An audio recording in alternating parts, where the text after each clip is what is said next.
That game's always a big game just because that was always like our rival in Division Two. The game also sealed our home advantage with that win. So that was a big one for us. Like if we get this win, we'll get the BIF game at home, and we really needed that.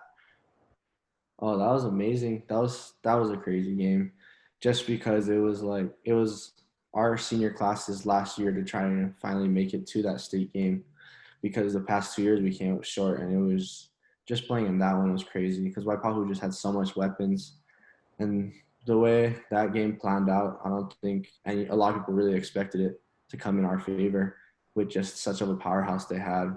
But I think that game really was just our fight that we just said we weren't going 3 years of losing in that semifinal game. Oh man, talking about that game, I think the best thing about that game was a lot of us after that probably it hurt for a while, but after that we realized like there was no other way we would rather wanted to lose.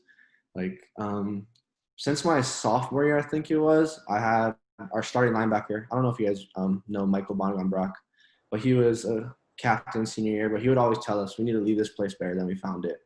So that was always our goal, was make it to the state championship game since we were sophomores. And with that game, we knew that we left it all on the field. That game could have went either way. Went to the Honolulu. They were such a great team, loaded on both sides of the ball, disciplined, great coaches, and we fought hard. We were down, I think, 18 in the fourth quarter, and everyone ripping us out already. And it was just that fight that we had. Just kids from Kelikikua that just wanted it, that just said we weren't going to give up. And it was just an amazing experience to take those younger kids, take our class, and have Coach Brad lead us there with the other coaches. And it was just, I think, something that the kids or the players on that team, especially me, will never forget. I can remember plays from that game like it happened yesterday, and I think a bunch of my teammates can too.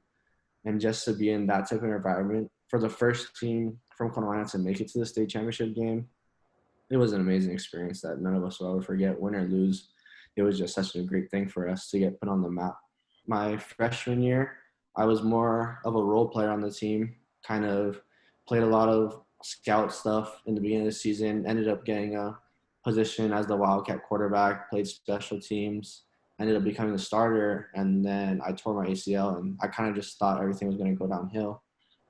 So I kind of just had to focus on school, stayed around football, didn't really know what I was feeling. Came back for my sophomore year, was supposed to have a big campaign, got moved to receiver, and tore my ACL again, right 2 weeks, I think, before our first game.